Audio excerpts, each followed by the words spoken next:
নবী করিম সাল্লাল্লাহু আলাইহি সাল্লাম জামে তিরমিজির হাদিসে বললেন, ইন্না লিকুল্লি উম্মাতিন ফিতনা ওয়া ফিতনাতু উম্মাতিল মাল।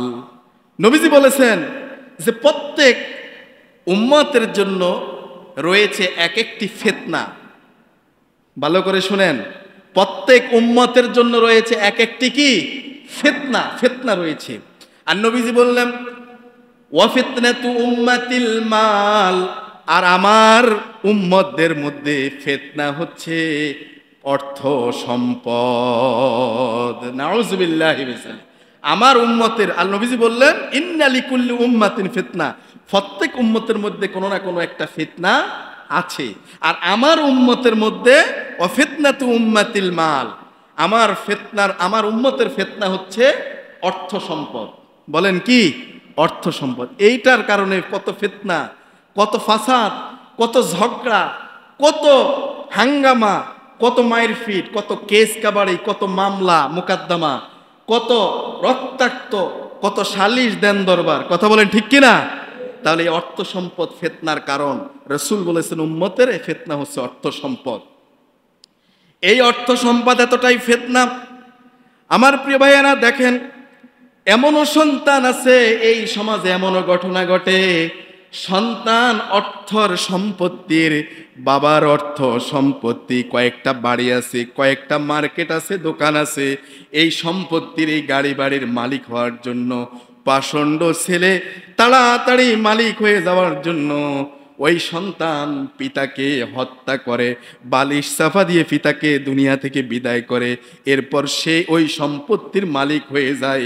এরকমও ঘটনা আমাদের সমাজে ঘটে কি ঘটে না? বলেন ঘটে কি ঘটে না? তাহলে ফিতনার কারণে অর্থ সম্পদ, ঠিক কিনা বলেন?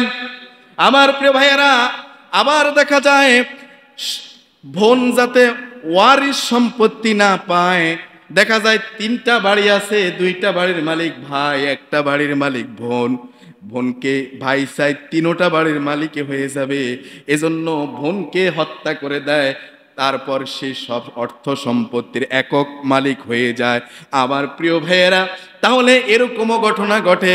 বুঝা গেল নবীজি বললেন ওয়া ফিতনাতু উম্মাতিল মাল, আমার উম্মতের ফিতনা হচ্ছে অর্থ সম্পদ। এই অর্থ সম্পদের কারণে এক ভাই আরেক ভাইয়ের মাথা পাঠিয়ে দেয়, এমনকি এক ভাই আরেক ভাইকে রক্তাক্ত করে।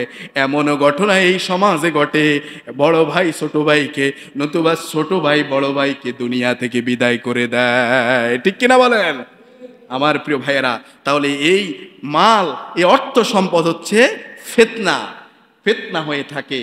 কিন্তু এই অর্থ সম্পদ আল্লাহর পক্ষ থেকে নিয়ামত, আর এই নিয়ামতের সঠিক ব্যবহার, এটা সঠিক ব্যবহার যদি না হয়, যদি মিস ইউজ হয়ে থাকে, তাহলেই এই ফিতনা হয়ে যায়। কথা বলেন ঠিক কিনা? আর যদি আপনি ঠিক করে শরীয়তের নিয়ম অনুযায়ী যদি এগুলো বন্টন করেন, এগুলো আয় ব্যয় হিসাব রাখেন, এগুলো যথাযথ জায়গায় খরচ করেন, আল্লাহ দেওয়া সম্পদ আল্লাহর রাস্তায়ও কিছু কিছু ব্যয় করেন, এবং আপনি যদি কৃপণ হন না, অপচয়কারীও হন না, আপনি একবার বখিলও না, আবার আপনি বেহুদা শুধু খরচ করবেন এমনটাও না, এভাবে উভয়ের ব্যালেন্স করে আপনি যদি এই সম্পদ অর্থ যদি কাজে লাগাতে পারেন, এগুলোর প্রতি যদি আপনি খেয়াল রাখতে পারেন, ইত্তাকুল্লাহ, আল্লাহর ভয় নিয়ে যদি সম্পদ, সন্তান, সম্পত্তি, অর্থ, বৃত্ত, গাড়ি বাড়ি, প্লাট, দোকান পাট, মার্কেট, এগুলো যদি দুনিয়াকে আপনি এভাবে যদি পরিচালনা করতে পারেন, তাহলে এই অর্থ বৃত্ত, এই সম্পত্তি ফিতনা হবে না, বরং এই অর্থ বৃত্ত সম্পত্তির কারণে আপনি জান্নাতে চলে যাবেন। সুবহানাল্লাহ। কিন্তু দুঃখের বিষয়, অনেকে আমরা সেদিকে খেয়াল করি না।